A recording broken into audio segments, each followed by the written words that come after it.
السلام علیکم دوستوں، میں ہوں محمد کاشف اور آپ دیکھ رہے ہیں انفو کائنات۔ ایک شہر میں اتفاقاً چند ڈاکو گھس آئے اور آپس میں کہنے لگے، ذرا احتیاط سے کام لینا، کہیں پکڑے نہ جائے۔ ان کے سردار نے کہا، تمام ظاہر و شکل و لباس میں درویش صفت بن جاؤ، کپڑے رنگوا لو اور ہاتھ میں بڑی سی تسبیح پکڑ لو اور سبحان اللہ اور الحمدللہ کے سوا کوئی کلام نہ کرو۔ جہاں سے گزرو اللہ کے ذکر کی آوازیں آئے۔ پھر سب شہر کے مہمان سرائے میں داخل ہو گئے اور رہنے لگے۔ سارے حلقہ باندھ کر بیٹھ جاتے اور سوائے اللہ کے ذکر کے کوئی بات نہ کرتے تھے۔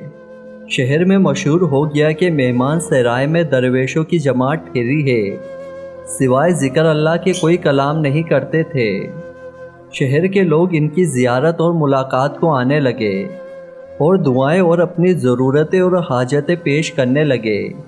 ان کی خدمت ہونے لگی۔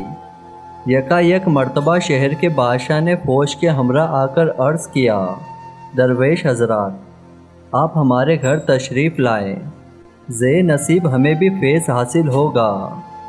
اگر شفقت فرمائے تو ہماری طرف سے دعوت قبول فرمائے اور آج غریب کھانے پر تشریف لائیں۔ درویشوں نے دعوت قبول کر لی اور شام کو تمام بادشاہ کے محل میں پہنچ گئے۔ بادشاہ نے خوب تواضع کی اور پھر آخر میں اپنے ایک لڑکے کو جو فالج کا مریض تھا اور لا علاج ہو چکا تھا، ان کے سامنے پیش کیا اور کہا، آپ اس بچے کے لیے دعا فرمائیں، اللہ تعالیٰ اس کو شفا دے، کہ سوائے اس کے میرے کوئی اولاد نہیں ہے۔ سب نے چپکے نہایتی عاجزی و انکساری اور گرہ زاری سے دعا کی، اے اللہ، تو جانتا ہے کہ ہم سب گناہ گار ہیں اور کس درجے کے بد کردار ہیں، مگر تیرے بندے ہیں، تو ہمارے حال سے خوب واقف ہے۔ ہم تیرے حضور درخواست کرتے ہیں کہ جیسے تو نے ہمارے گناہوں پر پردہ ڈال رکھا ہے، اسی طرح اس لڑکے کو صحت عطا فرما۔ تیرا در چھوڑ کر کہاں جائیں گے؟ ان لوگوں نے ہم سے امیدیں تمام کی ہے، تو ہماری عزت رکھنے والا ہے۔ اللہ کی رحمت جوش میں آئی اور اسی وقت دعا قبول ہوئی اور شہزادہ تندرست ہو گیا۔ بادشاہ نے انہیں بہت انعام دیا۔